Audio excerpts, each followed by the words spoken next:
Olá, obrigado pela companhia. A gravidez é marcada por muitas alterações no corpo da mulher. Com as modificações hormonais, é possível que também apareçam algumas doenças. Sobre o assunto, eu converso com o ginecologista e obstetra Guilherme Ocker. Ele fala conosco de Mafra, em Santa Catarina. Tudo bem, Guilherme? Tudo bem, obrigado pelo convite de poder participar de um quadro de vocês relacionado à gravidez e estou aberto aí para as perguntas e para as dúvidas que você tiver. Nós que agradecemos a sua disponibilidade. Eu queria começar perguntando quais as principais mudanças hormonais que ocorrem no corpo da mulher a partir da gravidez. Então, a gravidez, ela já começa sinalizando com o HCG, o hormônio que diz, estou grávida, né? E a partir daí, há uma revolução hormonal. Progesterona, estrogênio, hormônios placentários, hormônios que vão preparar para a amamentação, começam a modificar todo o corpo da mulher e o metabolismo dela. E a partir dessas alterações hormonais, quais as doenças que podem surgir em decorrência disso? Existem inúmeras mudanças que podem acarretar doenças em algumas pessoas. Diabetes gestacional, hipotireoidismo, hipertireoidismo, anemia e pré-eclâmpsia também. São as principais que a gente encontra no consultório. O que é a pré-eclâmpsia? A pré-eclâmpsia é uma doença sistêmica que se dá após a 20ª semana, na maioria das vezes. Ela geralmente acarreta uma alteração vascular, onde há uma vasoconstrição sistêmica que pode afetar rins, fígado, cérebro e todo o sistema vascular da pessoa, da gestante. E por que ocorre, Guilherme, a anemia gestacional? A anemia, a mulher aumenta a demanda do volume sanguíneo em 50% mais ou menos. E com isso há uma diluição do ferro, precisando ser suplementado, desde uma boa alimentação mais adequada até uma suplementação via oral ou endovenosa. E o surgimento da diabetes mellitus? Diabetes mellitus, ela pode surgir a partir da 20ª semana, 24ª semana, se dá pelo aumento da resistência insulínica. Está ligado muito em algumas mulheres que já têm a propensão, e também pelo descuido, somado ao descuido delas, de uma alimentação equivocada, de uma falta de atividade física, pode vir de encontro a aparecimento. Se dá pelo aumento da resistência insulínica, né? Os níveis de glicose começam a aumentar e através do pré-natal a gente consegue detectar esse aumento e conseguir fazer com que ela controle muitas vezes, né? É por aí. E quais são os distúrbios que surgem na tireoide? Então, existe uma grande demanda do funcionamento da tireoide na gravidez, né? A tireoide é muito importante para todo o nosso organismo, inclusive para a gravidez e para a preparação do feto. Então, é muito comum ocorrer o funcionamento mais lento dela, o hipotireoidismo, muito mais comum que o hiper. Então, a gente precisa detectar desde da primeira consulta, onde a gente pede os exames laboratoriais, incluindo os exames da tireoide, para que a gente vá ajustando se tiver uma necessidade, né?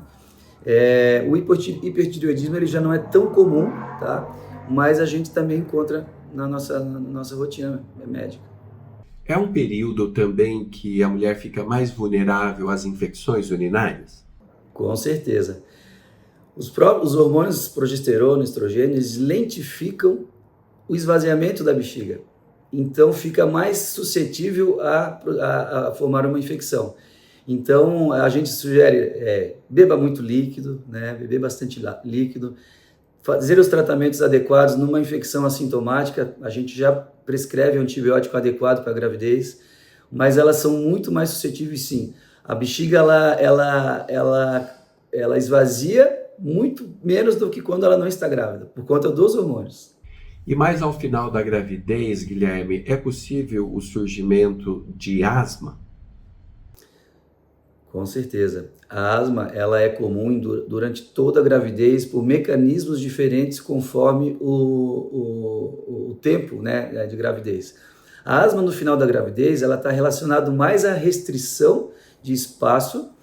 O diafragma, ele sobe e a pessoa acaba não conseguindo ter uma respiração profunda e é mais superficial. E a gente, somado também a outras situações da chegada do bebê, né? A asma é muito comum no finalzinho da gravidez por conta disso. E quais outras doenças que podem ser potencializadas caso a gestante tenha alguma comorbidade? Então, praticamente as mesmas doenças que a gente falou que surgem na gravidez, tem pacientes que elas já começam a gravidez com as mesmas. Por exemplo, uma paciente com uma pressão alta, né? Ela pode exacerbar sua pressão alta durante a gravidez. Uma paciente diabética, tipo 2 ou tipo 1, que é uma situação mais delicada, pode exacerbar se não tiver um tratamento adequado e uma equipe multidisciplinar que esteja acompanhando. Alterações de tireoide, da mesma forma, né? Todas essas doenças elas podem exacerbar na gravidez, às vezes muito mais delicado do que uma paciente que apresentou apenas na gravidez. Guilherme, qual a importância do pré-natal para minimizar os efeitos dessas doenças? O pré-natal é importante, justamente o termo que você usou, para minimizar. A gente não chama gravidez sem riscos, né? A gravidez eu sempre falo que é de baixo, médio ou alto risco. Então a gente sempre quer colocar a gestante no patamar de baixo risco.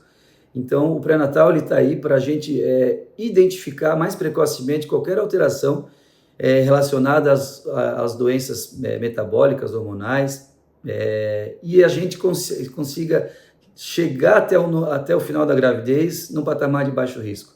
Então, a gente pede os exames pelo menos 3 vezes ao longo da gravidez.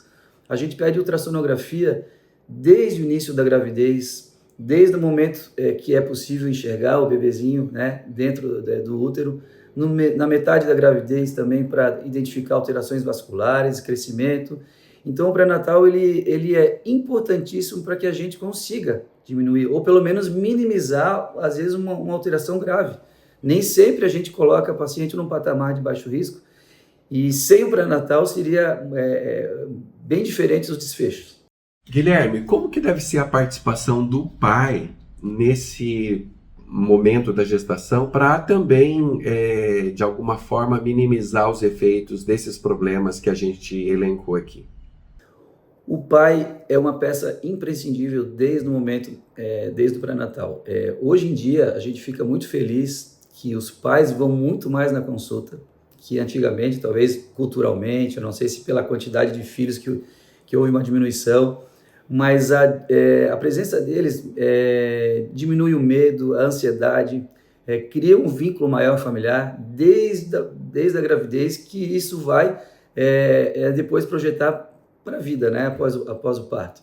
Então a gente percebe que pessoas que têm a presença do pai durante o pré-natal, uma gestante que não tem, uma que tem, é uma diferença muito grande na questão de ansiedade e medos. Quais as dicas você dá, então, para as mulheres terem uma gravidez mais saudável possível? Muito bem. Eu sempre oriento as minhas pacientes, quando o casal chega até aqui, antes de engravidar, já começar a se preparar para a gravidez, né? Desde o cuidado com a saúde alimentar, dos exames, atividade física, até antecipar ali, quem sabe, uns 3 meses antes, 6 meses, dependendo da situação que esse casal se encontra, né? E a partir do momento que engravida, dar uma continuidade a isso. Manter uma alimentação adequada, manter uma atividade física conforme o trimestre que ela estiver, e a presença das consultas, suplementando, né? E aí a gente consegue ir até o final da gravidez de uma forma muito mais programada. Guilherme, muito obrigado pela entrevista. Eu agradeço muito e parabéns pela iniciativa de informar o público sobre esses problemas da gravidez. Fico muito honrado. E a você, obrigado pela atenção e até o próximo vídeo.